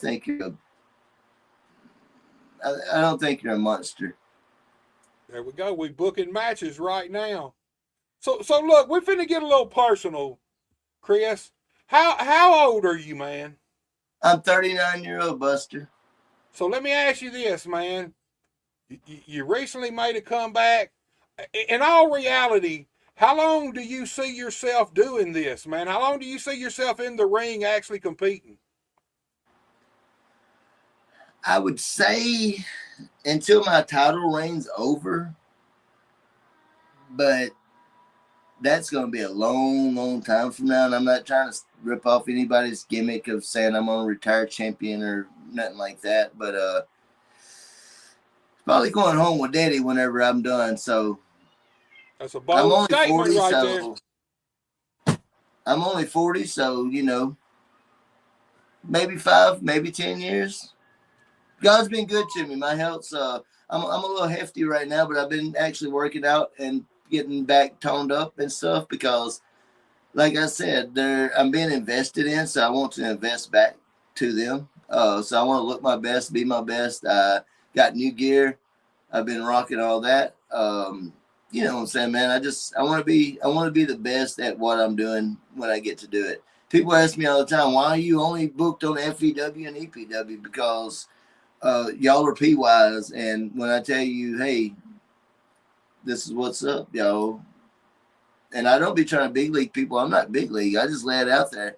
Do you have somebody on your roster that can walk the walk that they talk on the internet? Right. It's hard to find, man. Everybody can run their mouth on the internet, man, but when it's put up or shut up time, very few stand up to that test, man. People say, "Well, when you say it's put up or shut up, are you getting in the ring to hurt somebody?" No. We're in there in a competition to win. So what I'm saying is, I'm getting in there to the best of my ability to outdo you. So you better bring it, or I'm gonna eat you like a pit bull. Right. Chris, we're fixing to start closing out. I got a couple more questions for you. All Look, right. we talked about it. We already been going 90 minutes, man. It flew by. I knew it would. So let's talk about ring win.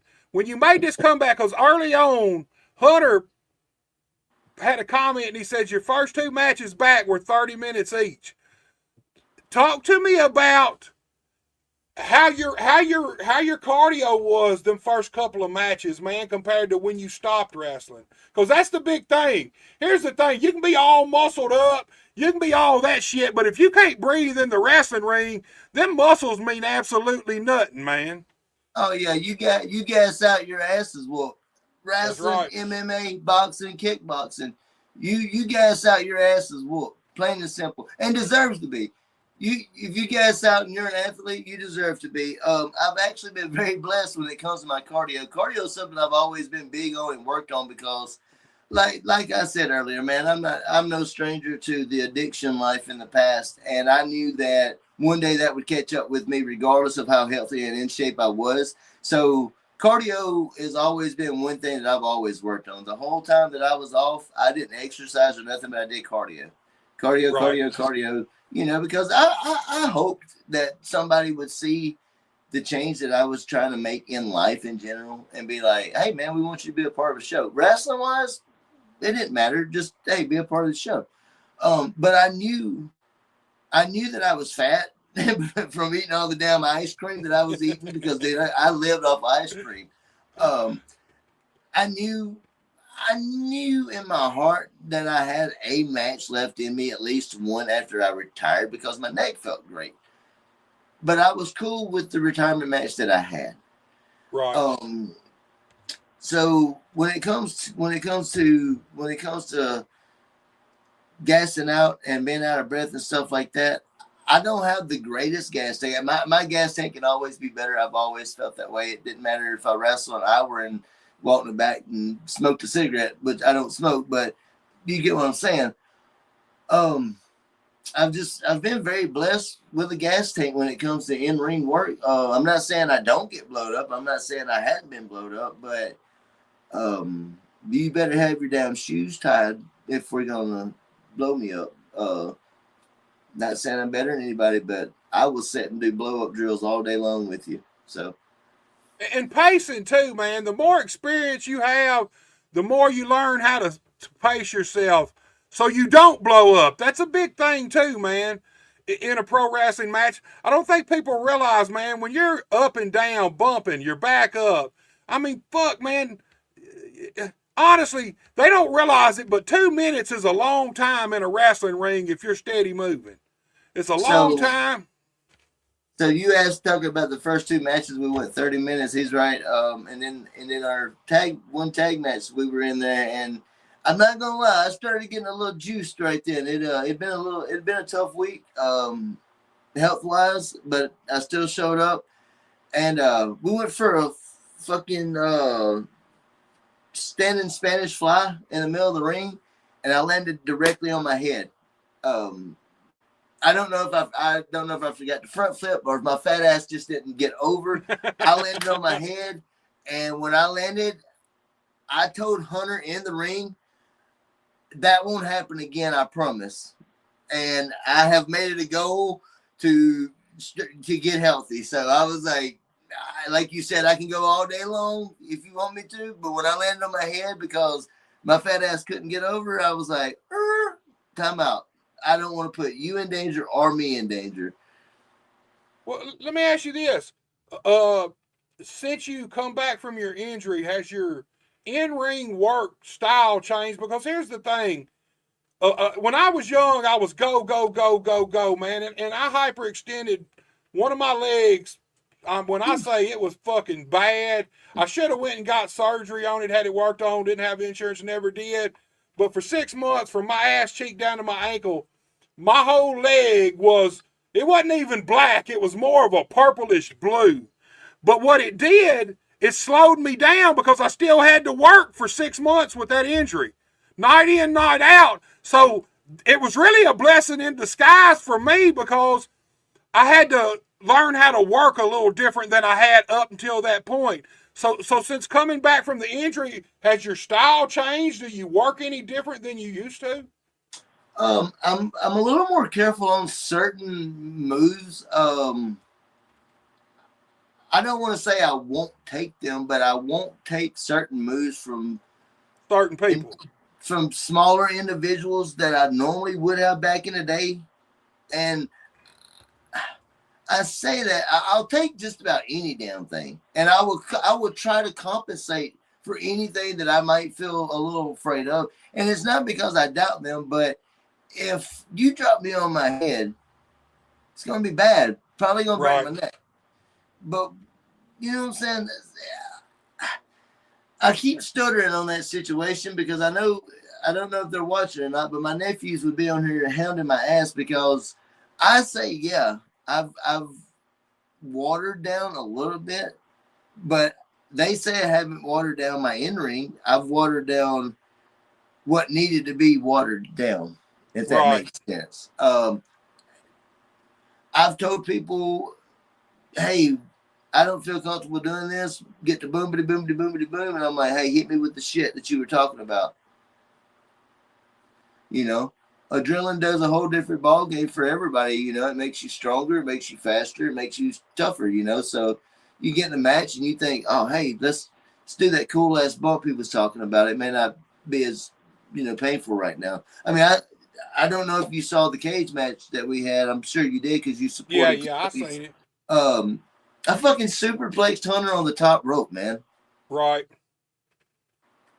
I told myself, hey, nothing crazy, nothing off of the top of it.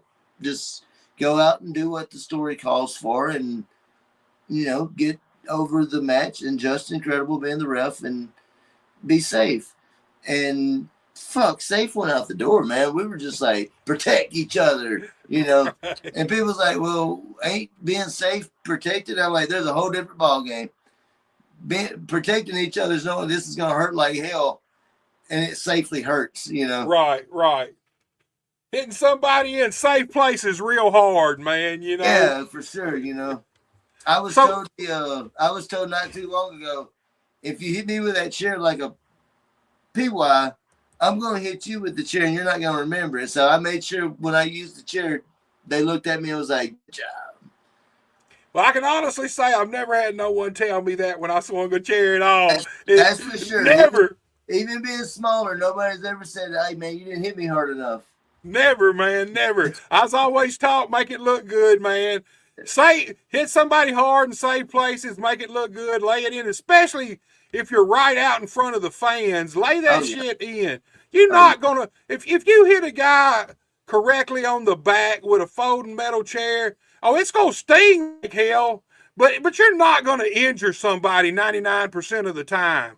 Right. You know, if they're willing to take it. Now, you get them guys that are kind of throwing that shoulder up and one side, that's when you get hurt because you're not giving me that flat surface I need to land that chair shot. But, I mean, there's ways to do everything. They won't throw it up but one time. There you go, because I swing harder. Dude, I'll be honest with you. When I see somebody doing that, man, that just makes me swing that chair even harder. Yeah, don't try to bitch out the spot. No.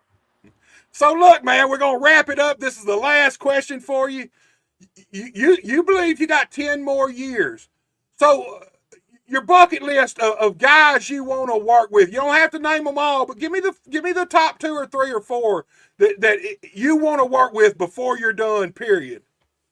Oh, man. So it's been a blessing since I've come back, actually. I wanted to work my nephews, parental advisory. I still need a singles match with Dakota. I've wrestled Hunter. I've wrestled Brandon Young. I've yet to wrestle Tony since I came back this time. I got to get that one in there. I would love to work Aaron Roberts. I believe me and Aaron would have a hell of a match just with the different styles and the minds, man, and very easy to come together on any, and you know what I'm saying, just you can tell when you click with people. Right. I've worked Wonder Boy, super awesome match. We had some technical difficulties with his superpower, so I had to cheat a little bit and get out of there.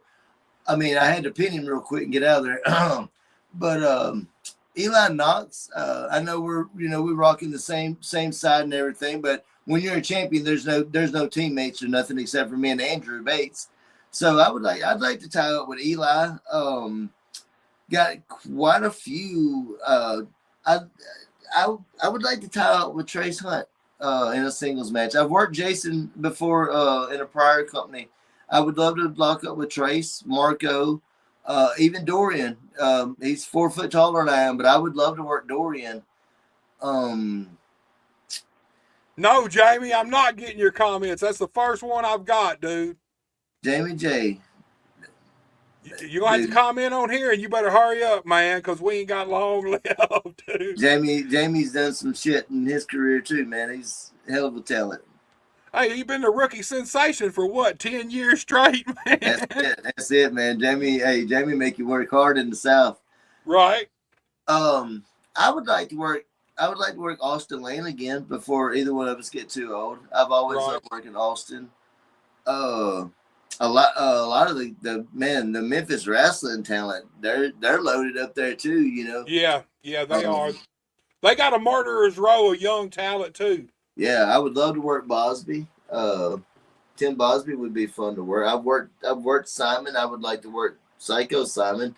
Seems like a whole different breed of Simon right there. I like it. Right.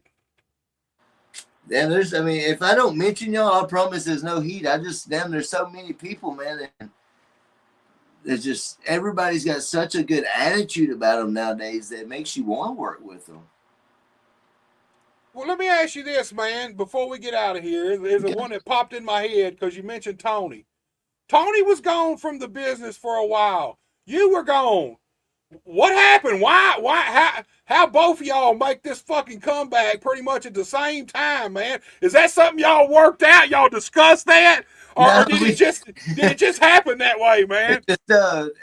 Tony had a heart attack, man. He tried to pull one over on me. I had neck surgery. He had a heart attack, and I was like, no, hell no, y'all. Get his ass back to life. We got to know. There ain't going to be none of this. So, yeah, man, I was at home one night, and they called. They're like, hey, man, Tony had a heart attack in the ring. We rushed him to the hospital. Pretty scary shit. He had 97% blockage, maybe even 100% blockage. But it was pretty tight. And I love him to death. So, Chris may be coming to 100 soon. You're right. You are definitely right on that, Jamie. But Tony's another one of those. Tony gas tanks. Not to get keep any longer, but Tony would be smoking a cigarette, going out the curtain and wrestle for an hour, bro. He'll be like, "Put this out for me," and he'll go kill it for an hour and come back, take a drink of his Mountain Dew, and light his cigarette back up. And people tell my mom all the time, they're like, Miss Denise, you raised 3 beasts, and I respect that nowadays. You know what I'm saying? I appreciate it nowadays because my mama and daddy have worked their rear end off to always provide for us and give us what's best. And, man, let me tell you what. Us 3 solid brothers with all of our wrestling brothers, we were held on wheels, man. And mama took care of all hundreds of us, so. Man, that's a wild household right there, man. Everybody in the damn family wrestlers. You wake up and just walk over people to go to school and come home and be a whole new group of people. I mean, because, like, Dad and them would be going here wrestling, and somebody from Memphis is coming to stay the night on Wednesday because they've got Louisville or Florida or something on the way, So wrestling's the reason I've got all of my kids, and I thank God every day for wrestling. There's been some times I didn't think I was going to walk out of rings.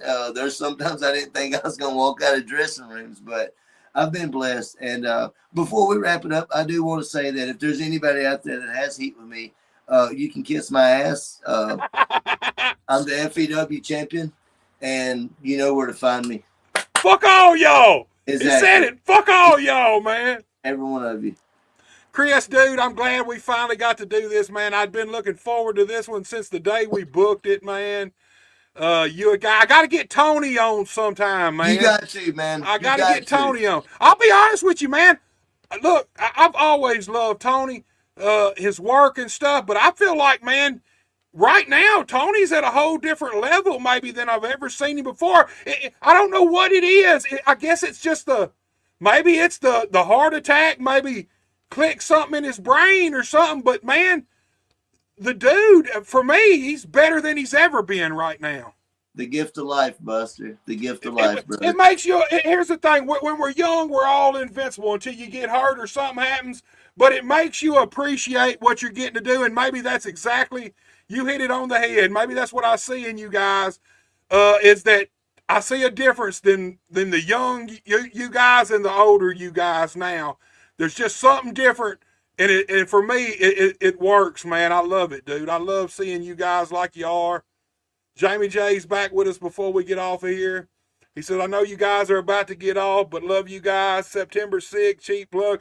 That's right, September 6th, Wynn, Arkansas. Jamie J, 100 Wrestling, got a stacked card, start to finish. Downtown Bruno has got a seminar going on. I guess it's the day of, Jamie. I think it's a $30 entry fee for the seminar. I seen Jamie's live the other day. Jamie's 100% correct. All you motherfuckers out there that are doing seminars and trying to make it in the business, one of the most important things in this business is connections. Yep. And if Bruno likes your ass, he still, like Jamie J said, he can still make that fucking phone call and get you looked at. So don't look at it like you're going, I don't want to go to this seminar. What can Bruno teach me? Look, Bruno can teach you a world of stuff, but more importantly than that, Bruno's got a direct line to where most of you motherfuckers want to try to get to. You're exactly right. Don't sleep on this seminar. Bruno's one of my absolute favorite people. Bruno's the guy who used to book me for USWA back in the day. Bruno's been nothing but, man, Bruno's been great to me from the first day I met him. And if you want to spend $30, go spend it there at this seminar with Downtown Bruno. I promise you, you will get your money's worth. And if you're special and Bruno sees that, you might get way more than your money's worth. And if you ain't around Wynn, Arkansas this Saturday night, make your way down to the EPW Arena. We're going to have the TV cameras rolling as the last outlaw, James Storm's going to be in the house. And if anybody knows James, it's always a good time when he's in the house. So, and along with the rest of the EPW roster that's already killing it. So that's two can't miss shows right there right now. And like Jamie said, for those of you who's been asking, I will be gracing my presence in the Arkansas State very, very soon for 100% Wrestling. Jamie, let all the haters hate, brother, because I've seen what y'all are doing. Right. Jamie J draws some of the biggest crowds around Arkansas. For sure. Always does. Always a great show. Jamie J, y'all got a YouTube channel too, right? Don't y'all got a TV show, man. It's been a few weeks since I've caught it, but the first two or three or four I watched, man, and it's off the charts. I love it, dude. Jamie says EPW is a great show, obviously. I'll be honest with you, there's a lot of great wrestling around our area. Now, don't get me wrong. There's some shit wrestling sprinkled out in amongst the great wrestling, but there really is a lot of great wrestling with a lot of talent. You got EPW, you got Memphis Wrestling, you got 100 Wrestling, you got American Hostile in the UWA, you got Premier Pro, you got TIWF, you got FEW, and I know I'm missing a couple more. MCW in Arkansas, been there longer than any other promotion right now running in the state of Arkansas that I know of. A lot of great wrestling, a lot of great talent. If you're a wrestling fan, go find a show this weekend and go to it, no matter where the fuck you are. And you know what's crazy about all those shows that actually are doing something and people are investing in and taking their family to and spending on hard-earned money? in this day and age, at everybody, and the fans don't have to know, but they know everybody gets along and everybody's there for the same reason, the fans. That's right. Hey, Union City Wrestling in Union City, Tennessee, PKAW Jet Hero. Yes, sir. I know Jet rubs a lot of people the wrong way, but it's a good company, Brownsville, Tennessee. Go check them out.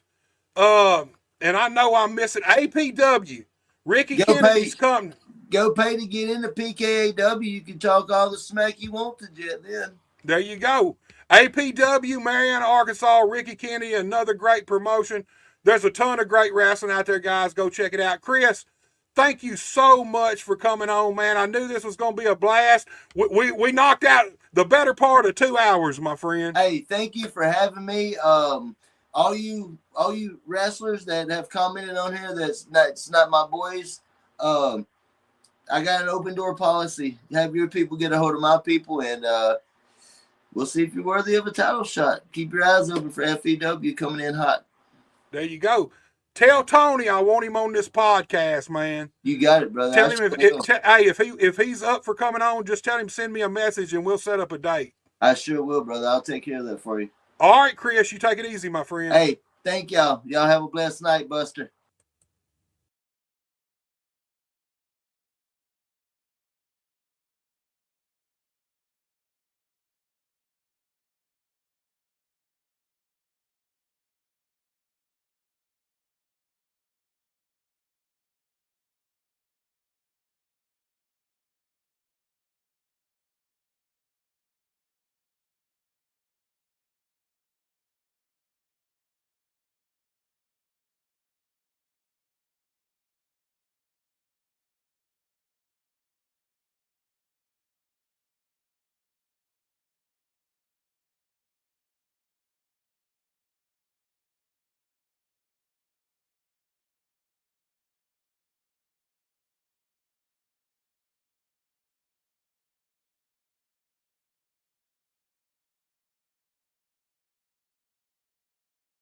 You already know who it is. We be bustin'. It's Big Buster, baby. And I got some dirty dozens for y'all. We be bustin'. Wrestling roast battle. Y'all ain't ready for this. Y'all ain't ready. We be bustin'. Here we go. Who be bustin'? We be bustin' like Blassie, like William Perry. We hustlin'. Big in these streets like Big Buster.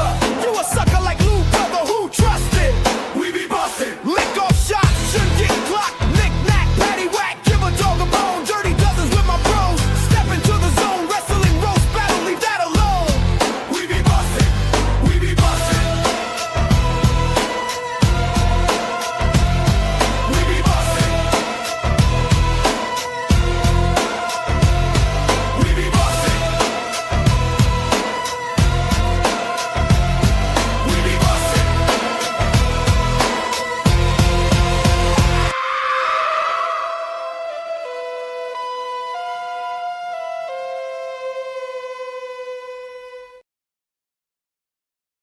Guys, I'm still there. I don't know what the hell happened there.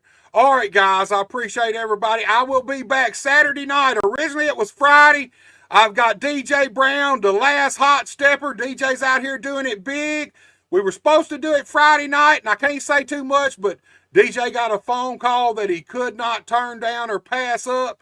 This young man's making it big out here in the world. So it's going to be Saturday night at 7 p.m.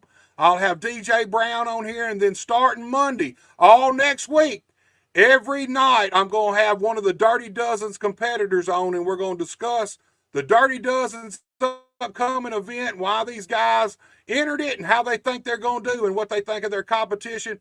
Do not miss it. Like this video, share this video, go to Buster H.R. Johnson on YouTube, and subscribe to my channel.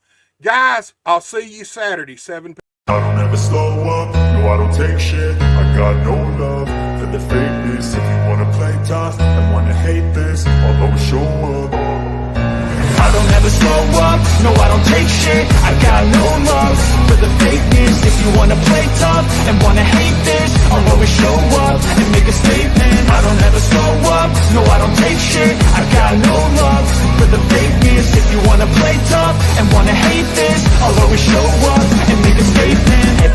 do, so instinctive and so passionate. Every word I move, so descriptive like an adjective. I got a vendetta against people who patented being negative when you should be getting after it.